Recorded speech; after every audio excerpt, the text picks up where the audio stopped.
Hello my dear student, प्रणाम। आज हम 4 सितंबर 2022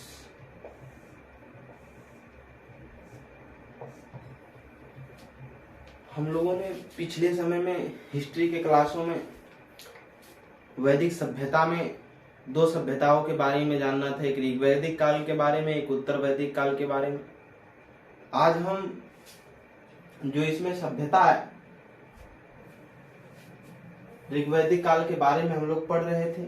आज हम उसमें कल हमने कहा था कि जो उनकी धार्मिक स्थिति ऋग्वैदिक काल के उसके बारे में जानेंगे। धार्मिक स्थिति में जो हमने स्रोत बताया था, फिर से हम हेडिंग लिख देते हैं, ऋग्वैदिक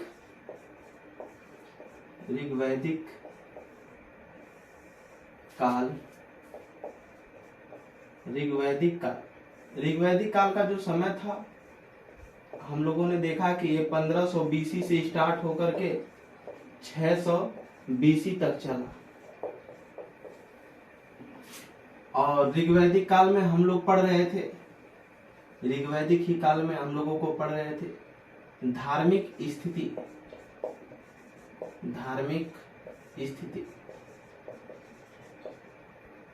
के बारे में पढ़ना था हमको, जिसका स्रोत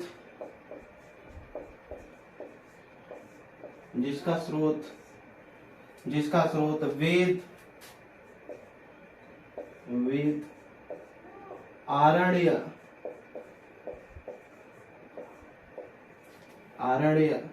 ब्राह्मण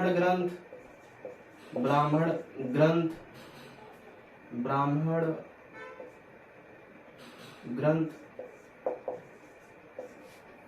एवं वेदांग ETC है। हमने देखा ऋग्वैदिक काल में जो धार्मिक स्थिति है इसका जो स्रोत मिलता है वेदों से मिलता है। आरण्य, जंगल में रचे जाने के कारण इन रचनाओं की रचना जंगल में हुई, उसे आरण्य बोलते हैं। ब्राह्मण ग्रंथ, वेदों को भली भांति समझने के लिए उनका जो अनुवाद किया गया, क्योंकि वेद संस्कृत अधिकतर भाषा में उनका अनुवाद किया गया, जिसे ब्राह्मण ग्रंथ है सभी वेदों के, चारों वेदों के। वेदांग, वेदों को भली भांति समझने के लिए 6 कल्पसूत्रों के 6 वेदांगों की रचना हुई, तो वेदांग है, इससे जानकारी मिलती है। और सबसे पहले हमने बताया था कि वेद 4 प्रकार के हैं। जो पहला वेद है उसके बारे में आज हम जानकारी लेंगे। जो पहला वेद है वो है ऋग्वेद। जो पहला वेद है वो है ऋग्वेद।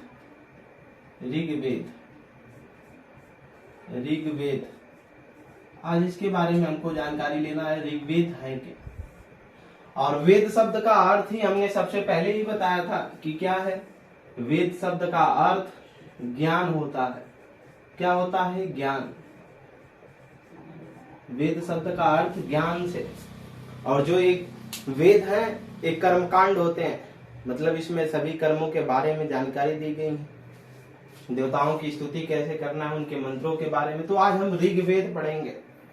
वेदों में सबसे प्राचीनतम वेद ऋग्वेद है, जिसके बारे में आज हमें पढ़ना है। और इसकी रचना 1500 से बीसी से लेकर के 600 बीसी के बीच में हुई। आज देखें, 1500 से लेकर के 1000 बीसी, यहाँ पर थोड़ा सुधार कर लीजिएगा, 1000 बीसी के बीच में हुई।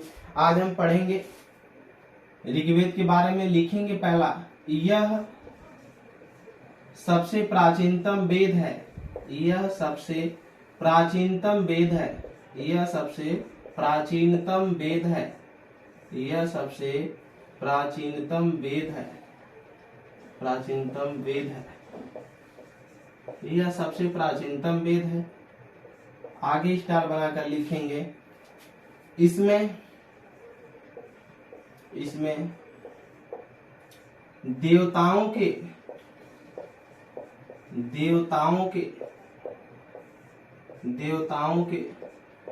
स्तुतियों के बारे में, स्तुति जिसका मतलब होता है उनके लिए मंत्र प्रार्थना, उनके लिए के बारे में वर्णन किया गया है, वर्णन किया गया है। अब आगे देखेंगे जो सबसे इंपॉर्टेंट लाइन है, इसमें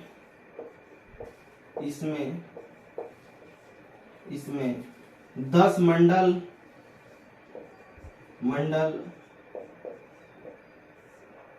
1028 सूक्ति 1028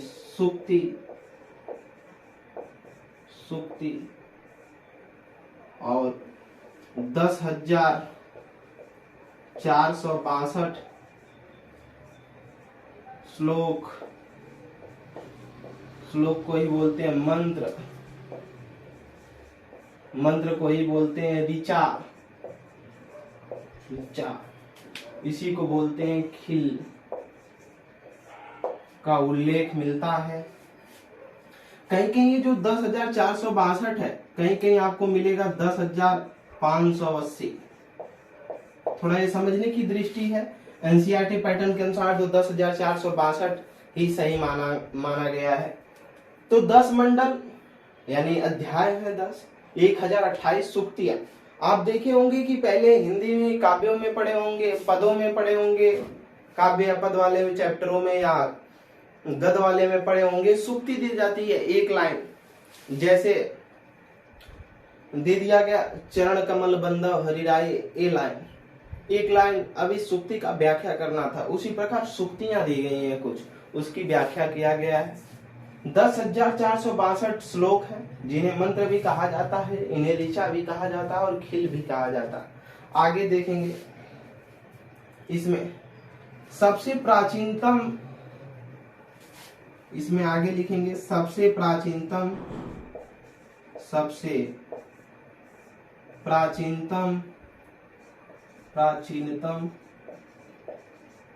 भाग, सबसे प्राचीनतम भाग यानी सबसे पुराना, इसमें यह है भाग 2 एवं 7 एवं भाग 7, ये सबसे प्राचीन माने गए। और सबसे नवीनतम भाग जो अभी जल्दी में जोड़े गए, सबसे नवीनतम, अभी जल्दी का मतलब ये नहीं है कि पिछले समय में जोड़े गए, थोड़ा पहले के बाद में जोड़े गए। सबसे नवीनतम भाग ये है भाग 1 और 10, भाग 1 एवं भाग 10, ये सबसे नवीनतम भाग माने जाते हैं।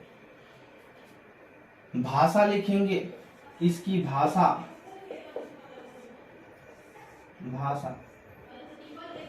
संस्कृत, इसकी जो भाषा है क्या है, संस्कृत में, इतना नोट करेंगे। और इसके बाद हम इनके ब्राह्मण ग्रंथों के बारे में देखेंगे कि इसके भली भांति समझने के लिए ऋग्वेद को जो ब्राह्मण ग्रंथों की रचना की गई कौन कौन सी है, और इसके भागों के बारे में बात किया जाएगा। इतना हो गया होगा, आशा है। मेहनत से पढ़ते रहिए, कोई भी दिक्कत परेशानी होती है उसको हमारे कमेंट सेक्शन में जरूर बताएं, और ज्यादा से ज्यादा चैनल को सब्सक्राइब जरूर करवाएं।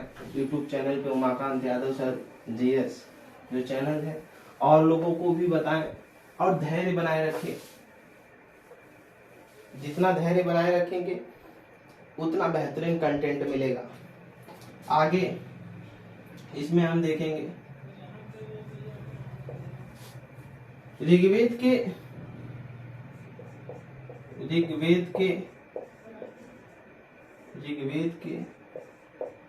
सभी भागों ऋग्वेद के सभी भागों को संबद्ध करने वाले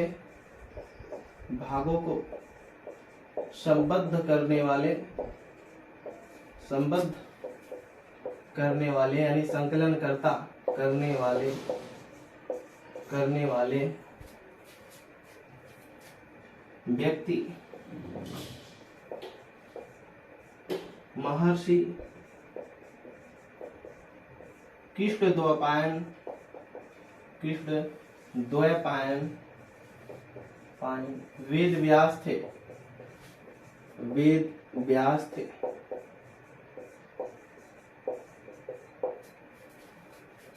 वेद व्यास थे। इसके बाद आगे लिखेंगे ऋग्वेद के ब्राह्मण ग्रंथ, ऋग्वेद के ब्राह्मण ग्रंथ। ऋग्वेद के जो ब्राह्मण ग्रंथ हैं कौन कौन से हैं? दो हैं, दो हैं, दो। पहला है ऐतरेय ब्राह्मण, ऐतरेय ब्राह्मण, ब्राह्मण। और दूसरा है कौशिकी ब्राह्मण, कौशिकी,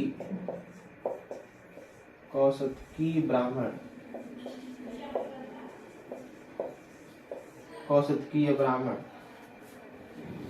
ये जो ब्राह्मण ग्रंथों की रचना की गई, इनके वेदों को भली भांति समझने के लिए इन ब्राह्मण ग्रंथों की रचना की गई है।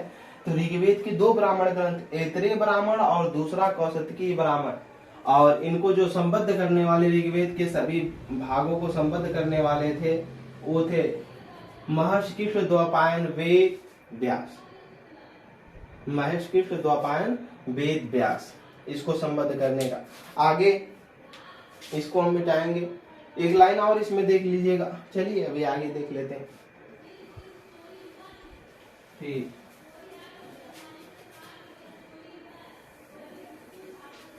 तो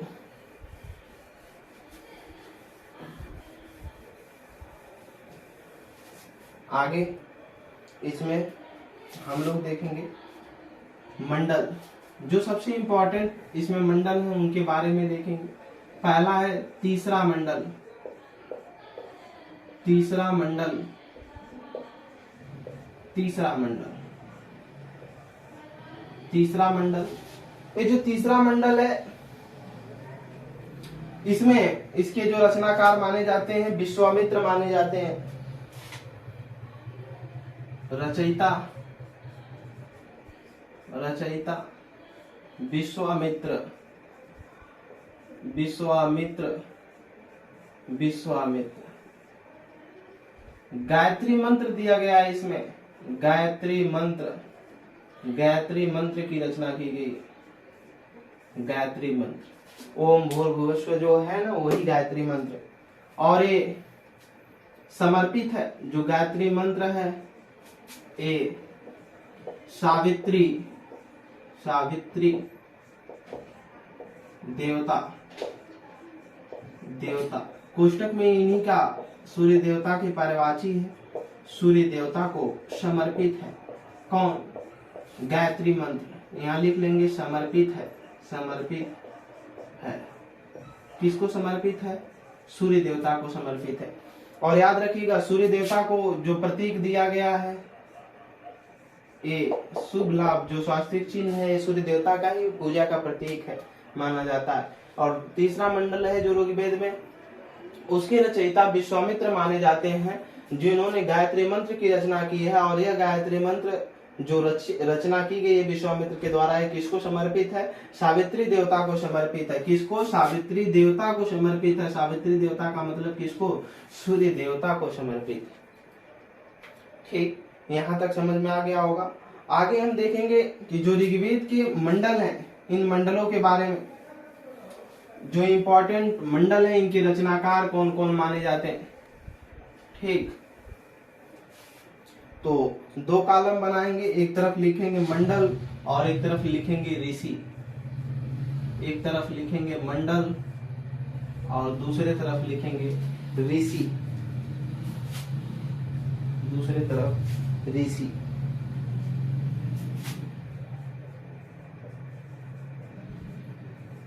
कौन कौन से ऋषि कौन कौन सी रचना किए हैं, इनके बारे में हम देखेंगे। पहला है द्वितीय मंडल, द्वितीय, द्वितीय मंडल। इसके जो रचनाकार माने जाते हैं ऋषि के, गृत्समद, गृत्समद, मध, घृत से मध माने जाते हैं। ठीक, फिर तृतीय मंडल, तृतीय के बाद फिर चतुर्थ मंडल, चतुर्थ मंडल, फिर पंचम मंडल, फिर षष्ठम, छठवां, छठवां मंडल, फिर है सप्तम मंडल, सप्तम मंडल। 7 मंडलों के बारे में हम अभी आगे भी देखेंगे 3-10 तक। जो तृतीय मंडल के रचनाकार माने जाते हैं, अभी हमने देखा कौन है, विश्वामित्र है। कौन? विश्वामित्र, विश्वामित्र, विश्वामित्र माने जाते हैं। चतुर्थ मंडल के जो रचनाकार हैं वो वामदेव, वामदेव। चतुर्थ मंडल के जो रचनाकार माने जाते हैं वामदेव माने जाते हैं। इसमें पांचवें मंडल का जो है ये अत्रि, अत्रि मुनि माने जाते हैं। आगे देखेंगे छठवां जो मंडल है इसके ऋषि भारद्वाज, जो इलाहाबाद वाले थे, भारद्वाज आश्रम जहां पर राम गए हुए थे भारद्वाज मुनि के पास, भारद्वाज आश्रम। सप्तम मंडल के जो रचनाकार माने जाते हैं ये है वशिष्ठ मुनि। कौन? वशिष्ठ मुनि, जो कुल पुरोहित थे राम के, वशिष्ठ मुनि। इतना हुआ सप्तम। नोट करेंगे सारी चीजें, पूछ लिया जाता है कभी किस मंडल के रचनाकार कौन है, अधिकतर परीक्षाओं में इनका मिलान करने के लिए दिया जाता है। हो गया होगा, आगे देखेंगे हम।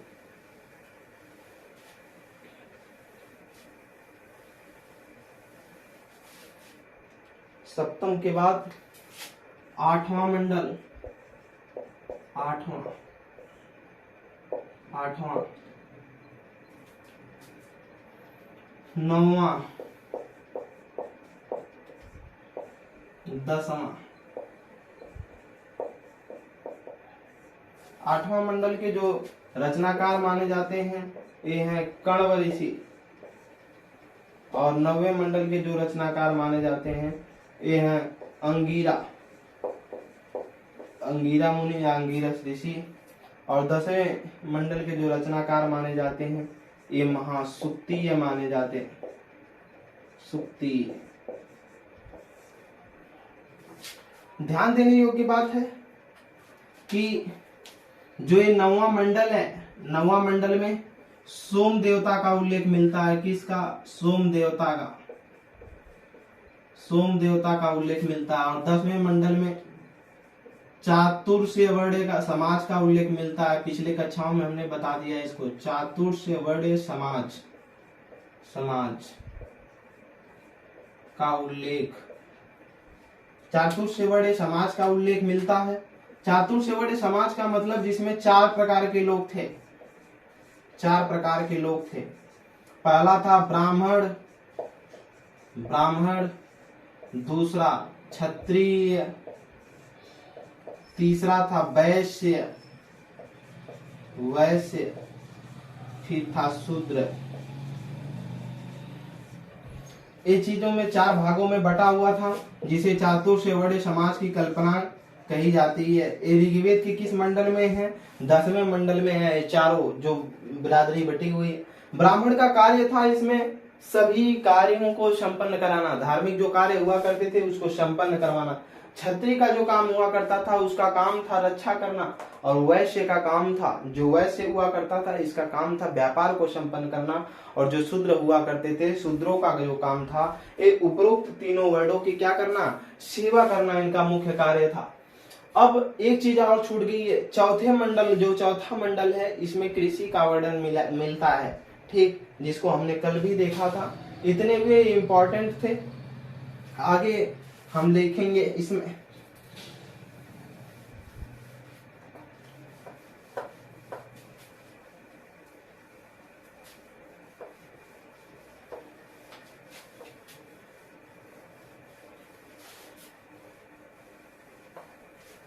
आगे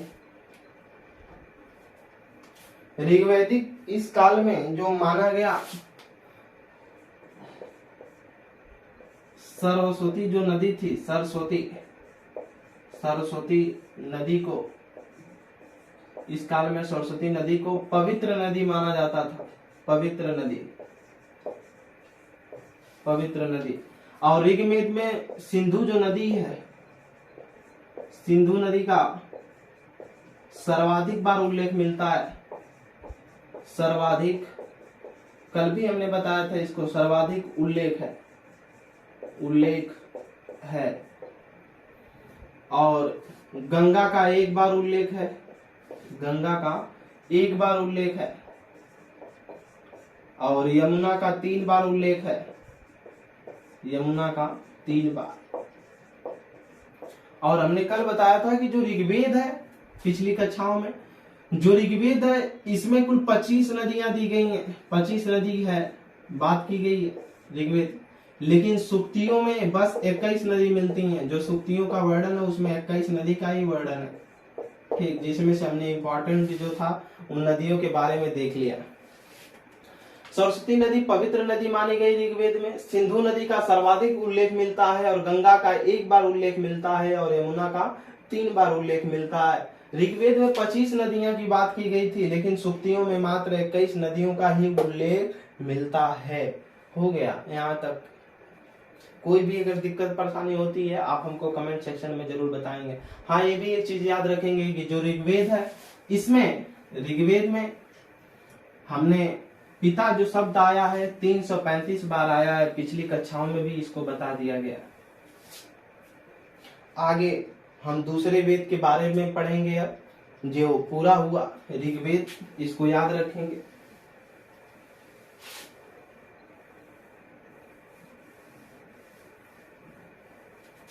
अगला वेद आएगा साम वेद। अगला वेद कौन सा आएगा? साम वेद। हेडिंग डालेंगे नंबर 2, साम वेद। साम वेद।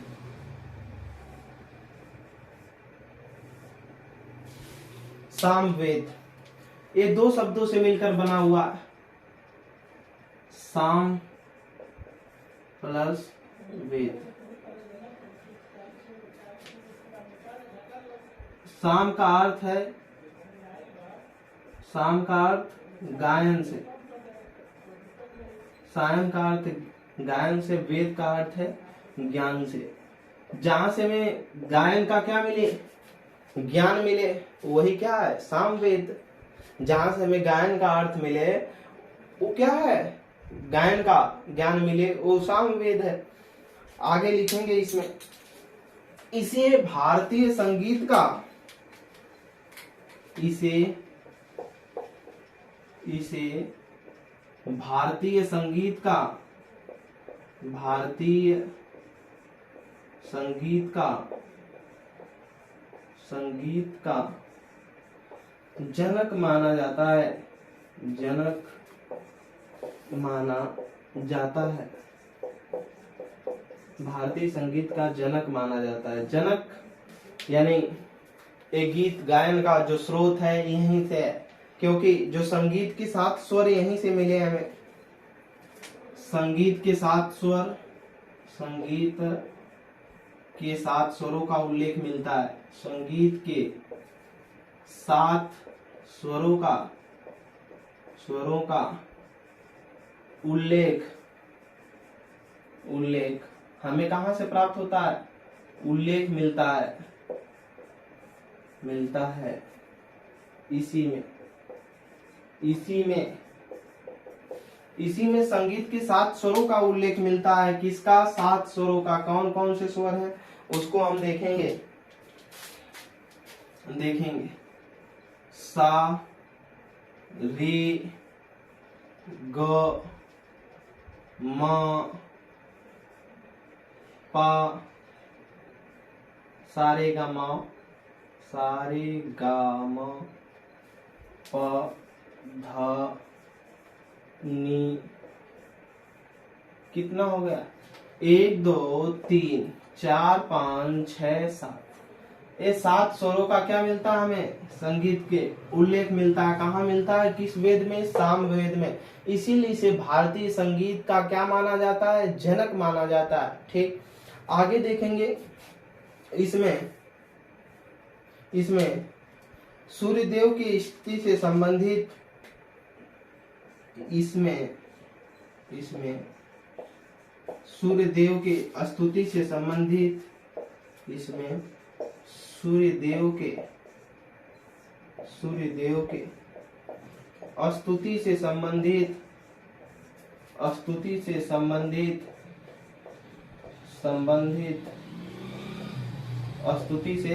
संबंधित मंत्र मिलते हैं मंत्र के उल्लेख हैं, लिख लीजिए, के उल्लेख हैं। इसमें 1875 ऋचा है यह श्लोक, इधर लिख लेते हैं। इसमें ऋचा का मतलब श्लोक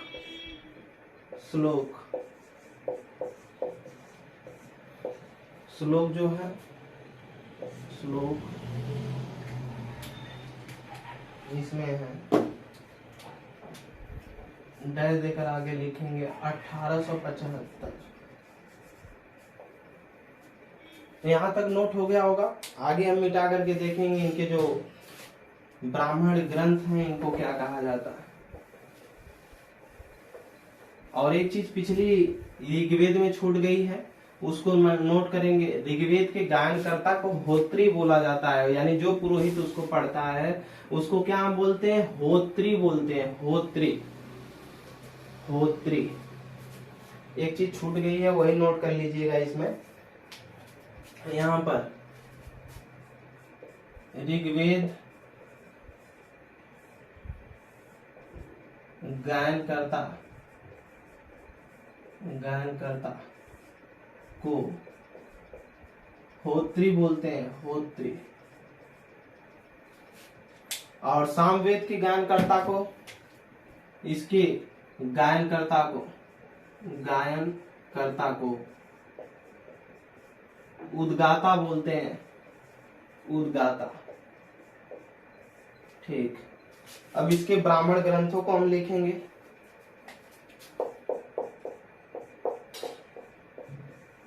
ब्राह्मण ग्रंथ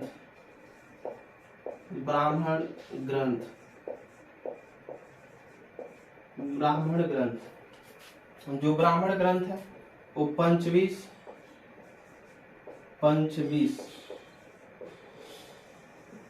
को ही बोलते हैं तांडेय ब्राह्मण।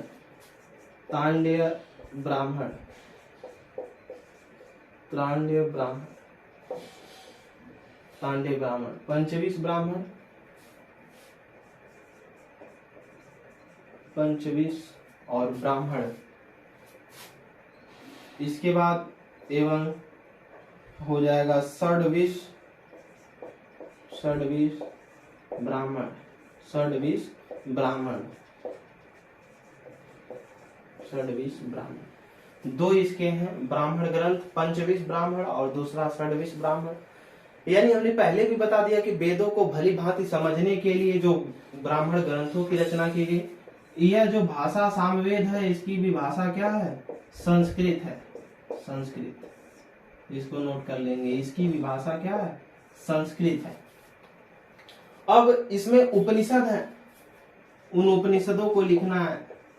जो सामवेद के उपनिषद कौन कौन से हैं? ऋग्वेद के तो नहीं है, लेकिन सामवेद के उपनिषद हैं। उपनिषद हेडिंग डालेंगे, सामवेद के उपनिषद हेडिंग डाल करके लिखेंगे। इसमें सामवेद के उपनिषद निम्न है। पहला है छांदोग्य उपनिषद। छांदोग्य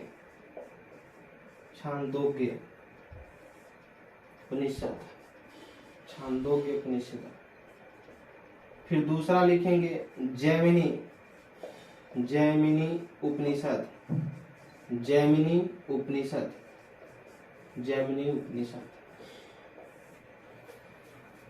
यानी सामवेद के जो उपनिषद माने जाते हैं छांदोग्य उपनिषद हैं और जैमिनी उपनिषद है। उपनिषद का मतलब होता है, उप का मतलब समीप और निषद का मतलब ज्ञान, बैठ करके सीखना कुछ। यानी हुआ क्या, जब हमारे यहाँ विदेशी आक्रमण होने लगे पहले समय में, तो जितने भी आचार्य हुए और जब विदेशी आक्रमण हुए तो हमारे धार्मिक किताबों को जलाना स्टार्ट किए। तो जो आचार्य हुआ करते थे वो अपने शिष्यों को बुलाया और उन्होंने कहा कि हमको कुछ भी मतलब दान दक्षिणा मत दीजिए, बस जो हम वेद को आपको कंठस्थ करा रहे हैं आप 4 लोगों को कराएं और वो 4 लोग अगले 4 लोगों को कराएं, एक कड़ी बन जाएगी और इस तरह से हम लोग याद रखेंगे और भले किताबें जला दी जाएंगी। तो यही हुआ था, गुरु के समीप बैठ करके ज्ञान को सीखना है। क्या कहलाता है? उपनिषद कहलाता है। अभी आगे हम उपनिषदों के बारे में पढ़ेंगे, परेशान होने की जरूरत नहीं है। तो ये रहा सामवेद, जिसकी भी भाषा संस्कृत है और हमने देखा इसके गायनकर्ता को गाता कहा जाता है। इसके 2 ब्राह्मण ग्रंथ, पंचविश और षडविश। इतना नोट करेंगे। अगर कोई भी दिक्कत परेशानी होती है तो आप हमारे कमेंट सेक्शन में जरूर बताएं।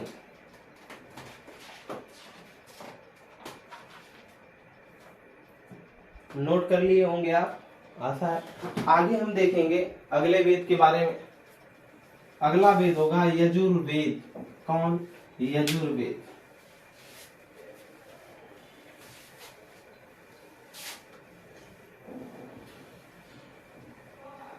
यजुर्वेद अगला वेद के बारे में हम पढ़ेंगे। यजुर्वेद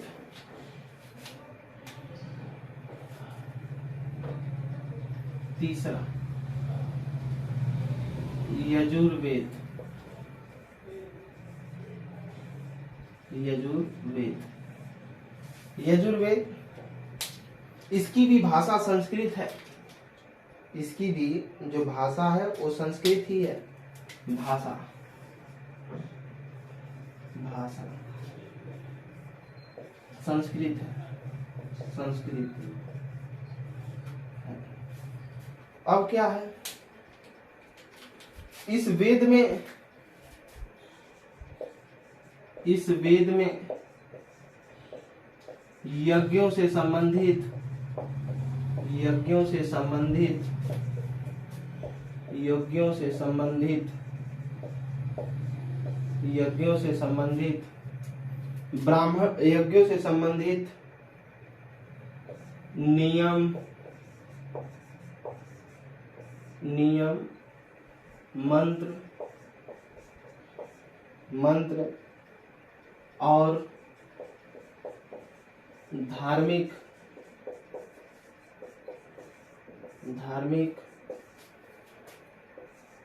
कर्म कांडों के बारे में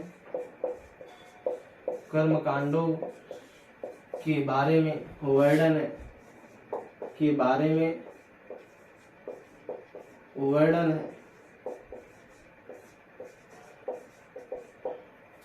धार्मिक इसमें नियम, मंत्र और धार्मिक कर्मकांडों के बारे में वर्णन है। इसीलिए इस वेद को क्या कहा जाता है? इसीलिए इस वेद को कांडीय वेद भी कहा जाता है। क्या? कर्मकांडीय वेद। क्यों कहा जाता है? उसका नियम यही है कि इस वेद में नियम, मंत्र, यज्ञ के जो नियम होते हैं कैसे होती है, इसके मंत्र क्या है, इसमें धार्मिक और भी जो धार्मिक कर्मकांड है उनके बारे में वर्णन है। इसीलिए इसको कर्मकांडी वेद भी कहा जाता है। कौन सा? कर्मकांडी वेद भी कहा जाता है। क्या? कर्मकांडी वेद। अब आगे देखेंगे। इसमें एकमात्र ऐसा वेद है, आगे यह एकमात्र,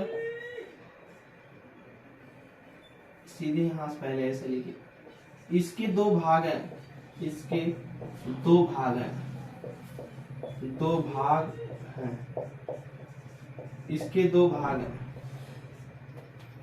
ठीक, देखेंगे। यजुर्वेद के 2 भाग।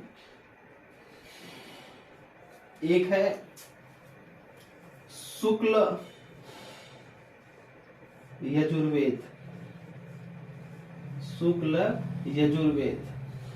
दूसरा है शुक्ल यजुर्वेद, दूसरा है कृष्ण यजुर्वेद।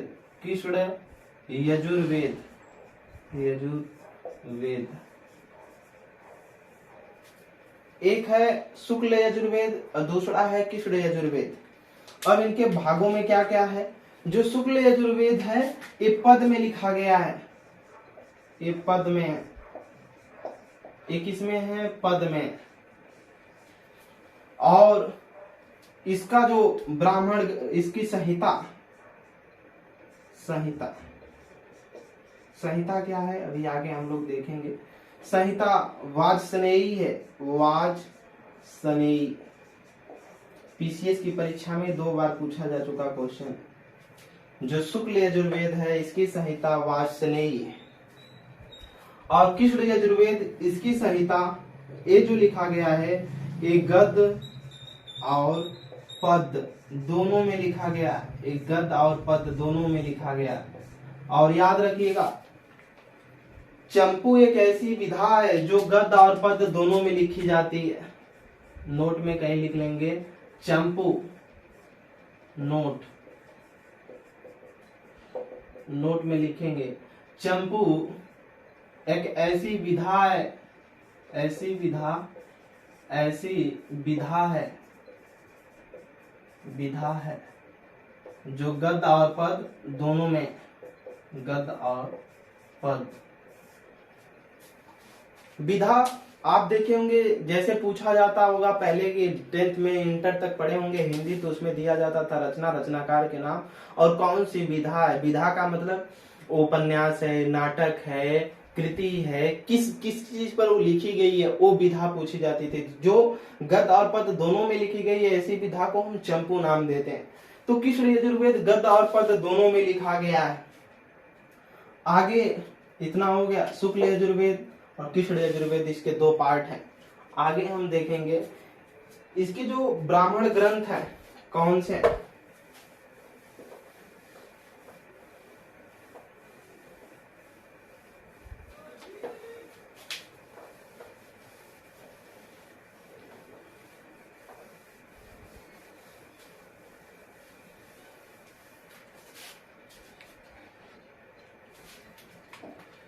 यजुर्वेद के ब्राह्मण ग्रंथ, ब्राह्मण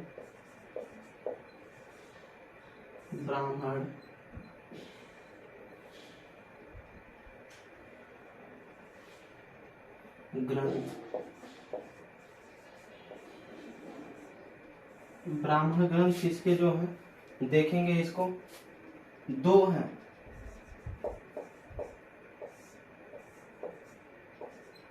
एक हो जाएगा तैत्तिरीय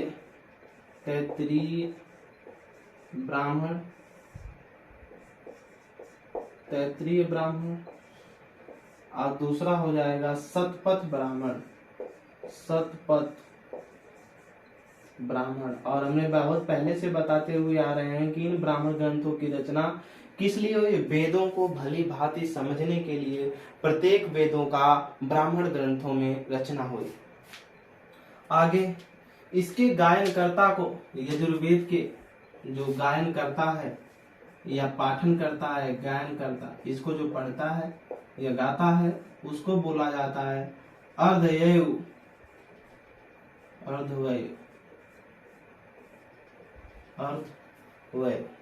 अर्धवयु कहा जाता है, अर्धवयु।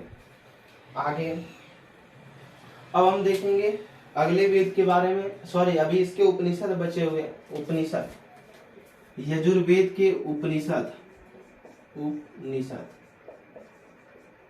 यजुर्वेद के उपनिषद हेडिंग में रहेंगे, यजुर्वेद के उपनिषद। ये सब पीसीएस की परीक्षाओं में क्वेश्चन पूछे गए, याद रखेंगे इनको। यजुर्वेद में देखेंगे, इसमें उपनिषद में श्वेता स्वरो उपनिषद,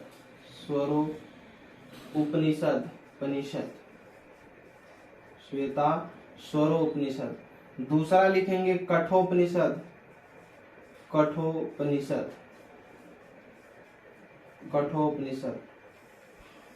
अगला लिखेंगे मैत्रायणी उपनिषद,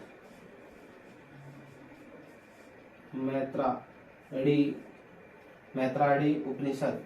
अगला लिखेंगे ईशो उपनिषद,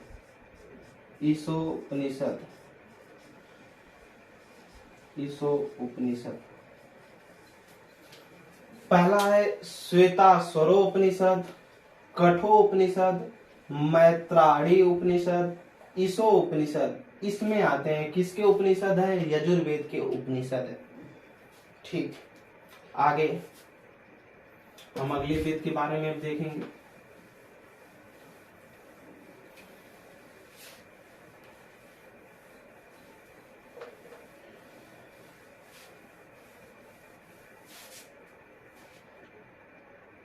अगला वेद आएगा अथर्ववेद। अथर्ववेद, अथर्ववेद। ये जो अथर्ववेद है, इस वेद की रचना दो लोगों ने किया था। रचनाकार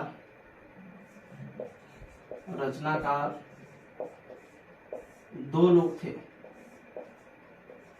पहले का नाम था अथर्वा ऋषि, अथर्वा ऋषि,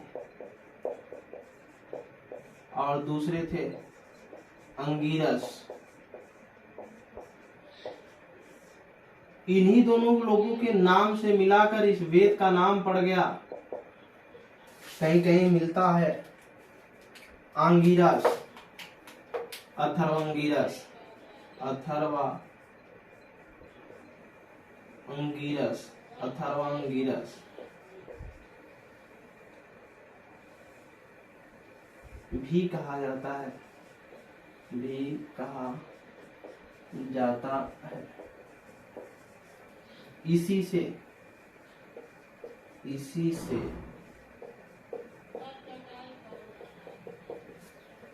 अब देखेंगे अथर्ववेद को इसी से अथर्वा ऋषि और अंगिरस ऋषि इसके जो रचनाकार हुए, इन्हीं के वजह से इसे क्या कहा जाता है? अथर्वा अंगिरस भी कहा जाता है, या अथर्वा ऋषि के रचे जाने के कारण इसका नाम अथर्ववेद पड़ गया, जो सबसे नवीनतम वेद था, यानी सबसे बाद में रचना इसी की हुई। किसकी? इसी की। और सबसे पहले किसकी हुई? ऋग्वेद की हुई। आगे देखेंगे, इसकी भाषा संस्कृति है। इसकी भाषा संस्कृत है। क्या भाषा? इसकी भाषा संस्कृत है। इसके जो सूक्ति दी गई है, सूक्ति, इसमें कुल सूक्ति 731 है। 731, 731। और कुल इसमें मंत्र दिए गए हैं, जो मंत्र या श्लोक वो हैं 6000। और इसमें जो अध्याय दिए गए हैं या मंडल अध्याय वो हैं 20। कितने हैं? 20 हैं। इसको नोट कर लें, इसको नोट करेंगे जल्दी से,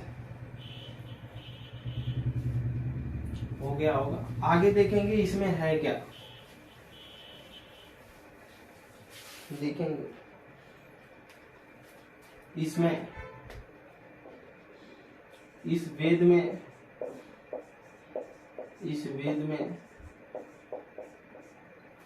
जादू टोना,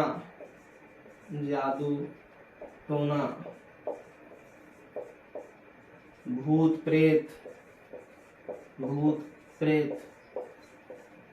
तंत्र मंत्र,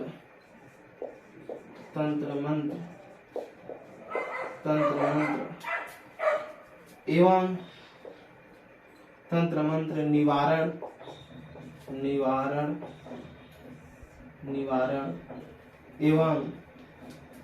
एवं आयुर्वेदिक उपचार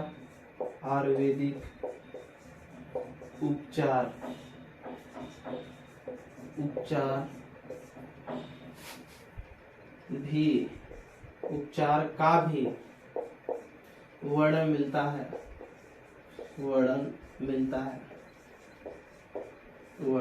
मिलता है। यानी जो अथर्ववेद है, इस वेद में जादू टोना, भूत प्रेत, तंत्र मंत्र, निवारण, आयुर्वेदिक, विवाह, काला जादू, सारी चीजों का वर्णन किसमें मिलता है? अथर्ववेद में मिलता है। अब इसके जो ब्राह्मण ग्रंथ है, अथर्ववेद के ब्राह्मण ग्रंथ, ये है ब्राह्मण ग्रंथ। ब्राह्मण ग्रंथ, अथर्ववेद के ब्राह्मण ग्रंथ। अथर्ववेद के जो ब्राह्मण ग्रंथ हैं इसमें लिखेंगे गोपथ, एक है गोपथ ब्राह्मण। कौन? गोपथ ब्राह्मण, गोपथ ब्राह्मण। आगे अथर्ववेद के उपनिषद, अथर्ववेद के उपनिषद, अथर्ववेद के उपनिषद। कौन? अथर्ववेद के उपनिषद, अथर्ववेद के उपनिषद। अथर्ववेद के उपनिषद कौन कौन से हैं इसको हम नोट करेंगे।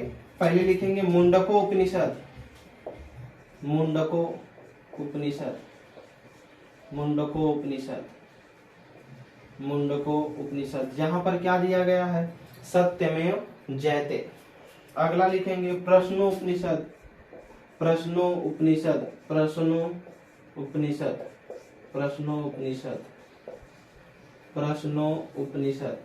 अगला लिखेंगे इसमें मांडुक्य उपनिषद, मांडुक्य, मांडुक्य उपनिषद,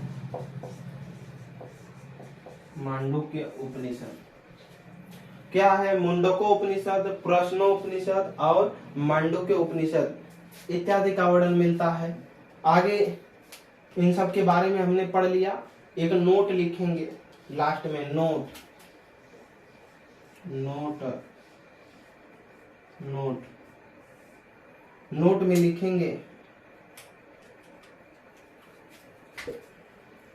इन चारों वेदों को, इन चारों वेदों को, वेदों को, इन चारों वेदों को, इन चारों वेदों को संहिता कहा जाता है, संहिता, संहिता कहा जाता है, कहा जाता है। यानी जो उपरोक्त चार वेदों के बारे में हमने पढ़ा ये क्या है? संहिता कहा जाता है। हो गया, ये चार वेद खत्म हो गए। और इसमें याद रखिएगा कि इसके उद्गाता को ब्रह्मा बोला जाता है। इसके उद्गाता को क्या बोला जाता है? या गायनकर्ता को ब्रह्मा, ब्रह्मा। ये गायनकर्ता जो इसको पाठ करता है या गायन करता है उसको हम क्या बोलते हैं? ब्रह्मा बोलते हैं। सारी चीजें हो गई। यहाँ तक चारों वेद खत्म हो गए। अब हम आगे देखेंगे इसमें आरण्य। आरण्य है क्या?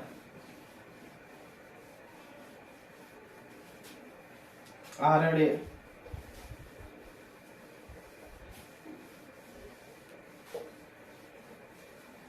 आरण्य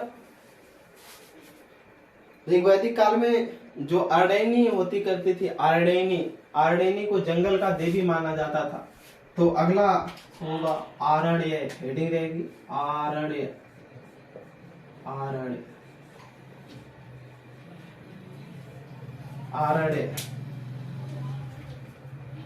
अर्थ लिखेंगे शाब्दिक अर्थ, शाब्दिक अर्थ। इसका जो शाब्दिक अर्थ है वो है वन। वनों में रचे जाने के कारण इसका नाम क्या पड़ गया? आरण्य पड़ गया।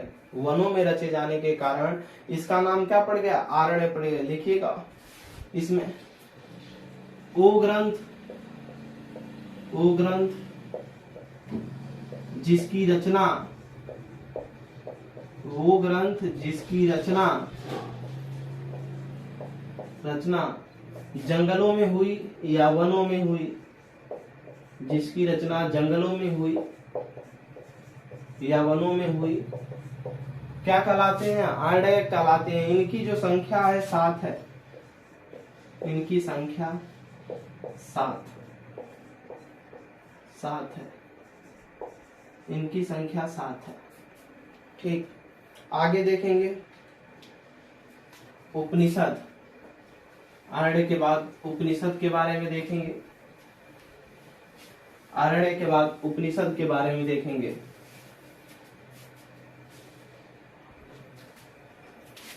उपनिषद,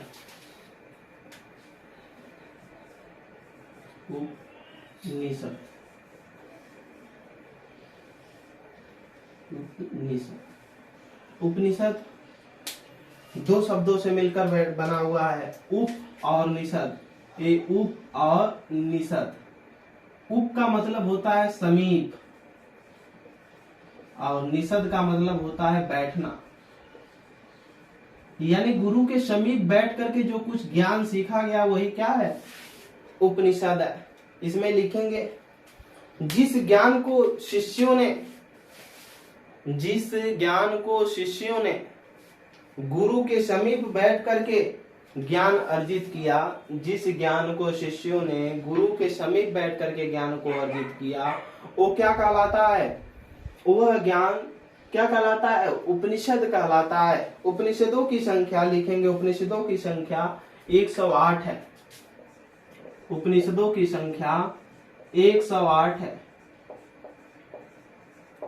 हमने बताया उप का मतलब समीप, निषद का मतलब बैठना, गुरु के समीप बैठ करके ज्ञान को सीखना। शिष्य के द्वारा जो गुरु का ज्ञान गुरु के द्वारा सीखा गया वही क्या है, उपनिषद है, जो कंठस्थ कर लिया गया।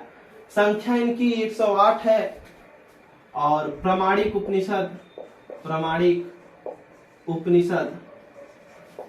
जो प्रामाणिक उपनिषद माने जाते हैं, प्रामाणिक उपनिषद ये माने जाते हैं 12, जिसमें से 3 मूल हैं,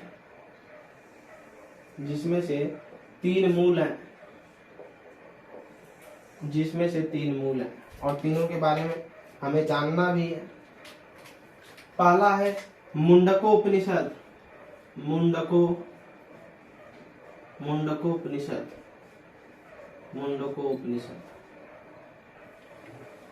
दूसरा है इसमें कठोपनिषद,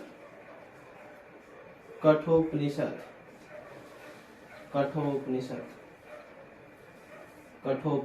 चौथा है इसमें मांडुक्य उपनिषद, मांडुक्य उपनिषद।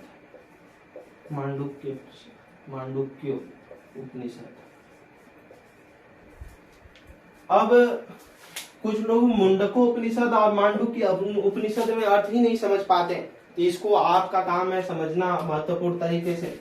जो मुंडको उपनिषद है इसमें सत्यमेव जयते लिखा गया है, सत्यमेव जयते, सत्यमेव जयते, सत्यमेव जयते, यानी हमेशा किसकी विजय होती है, सत्य की विजय होती है।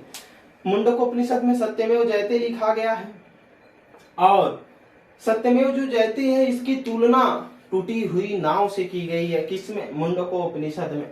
कठोपनिषद में आप भारत के कक्षा 8 के महान व्यक्तित्व में पहला चैप्टर पढ़े होंगे नचिकेता के बारे में। इसमें यमराज एवं नचिकेता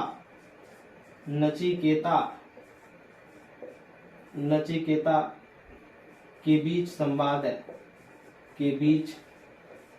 है, आप नहीं पढ़े तो कक्षा 8 का महान व्यक्तित्व एक किताब आती है सरकारी स्कूलों में, उस किताब को खोलें और पहले की जो किताबें हैं और उसमें पहला चैप्टर दिया गया होगा यमराज और नचिकेता के बीच क्या संवाद है, कहानियां क्या है, इसको तो हम क्लास में नहीं सुना सकते। मांडुक्य उपनिषद आगे देखेंगे। मांडुक्य उपनिषद इसमें जो है 3 शब्द दिए गए जो कि बहुत अच्छा भी है। पहला है सत्यम, शिवम, फिर है सुंदरम, सत्यम शिवम सुंदरम। ये 4 शब्द दिए गए, 3 शब्द जोड़े गए मांडुक्य उपनिषद में। एक चीज और है इसमें जो प्रमाणिक माना जाता है, इसको नोट कर लेंगे, जो है जाबालो उपनिषद।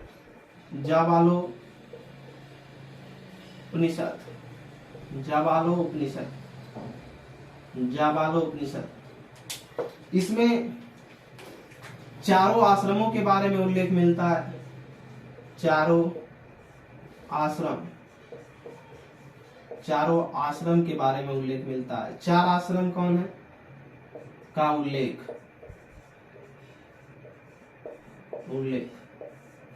4 आश्रम कौन कौन से हैं इसको देखेंगे। 4 आश्रम। पहला है ब्रह्मचर्य आश्रम, ब्रह्मचर्य, ब्रह्मचर्य,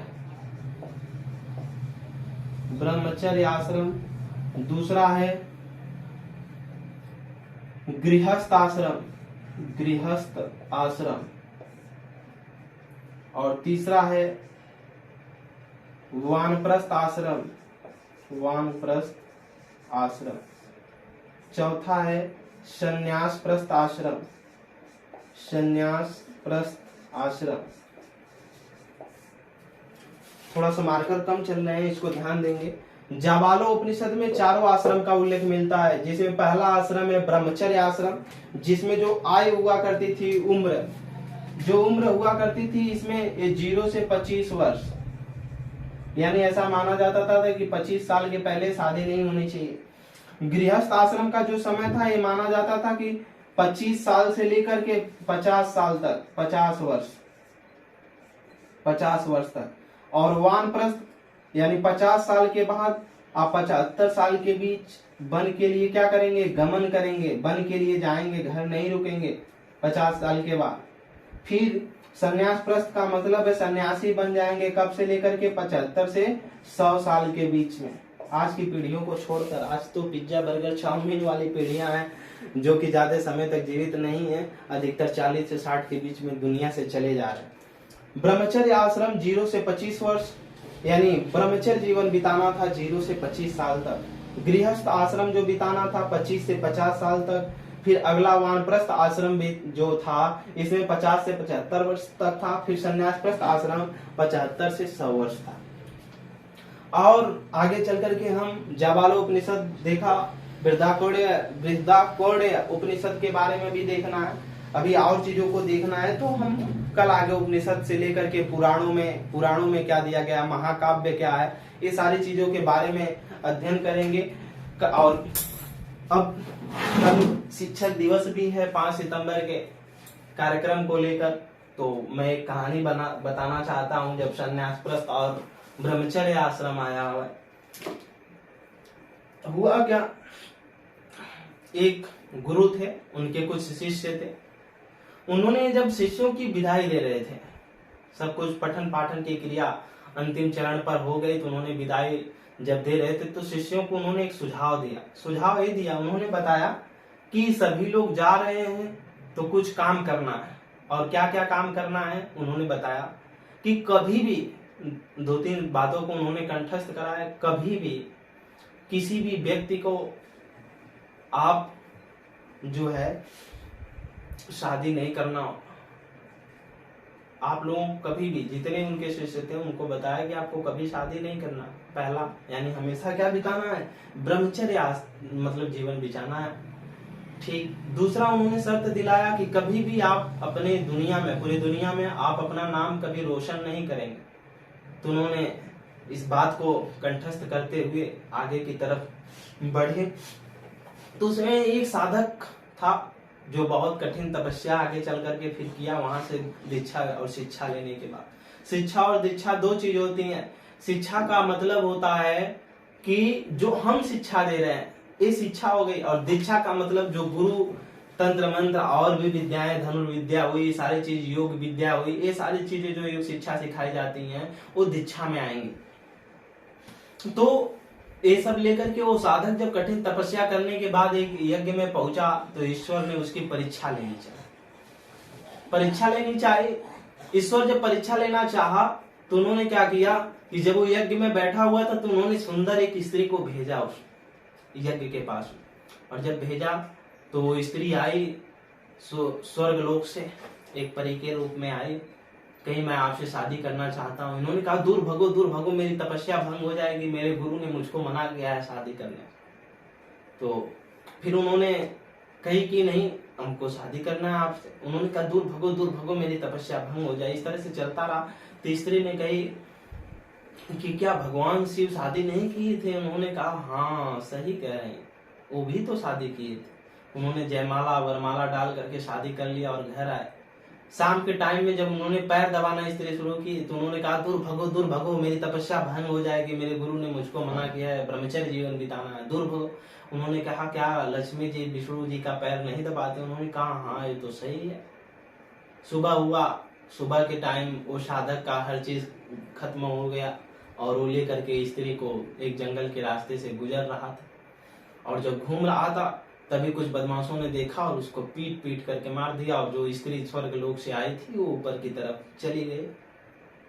तो इससे पहले ये मिलती है शिक्षा हमें, इस कहानी से शिक्षा ये मिलती है पहली वाली से कि कोई भी अनुभवी व्यक्ति जब आपको कोई भी चीज बताया है तो कहीं ना कहीं वो उससे गुजरा हुआ होगा और जो भी बताते हैं उसको हमको सीख लेनी है, क्योंकि ये जो समाज है ये बस सिखाता है। आप घर से एजुकेशन की तो मिल जाएगी आपको समाज में, लेकिन लर्निंग, संस्कार, दोनों चीज, एजुकेशन और लर्निंग दो चीज होती हैं। अगर दोनों में से एक की कमी रह गई तो शायद कहीं भी सिलेक्शन हो पाना असंभव।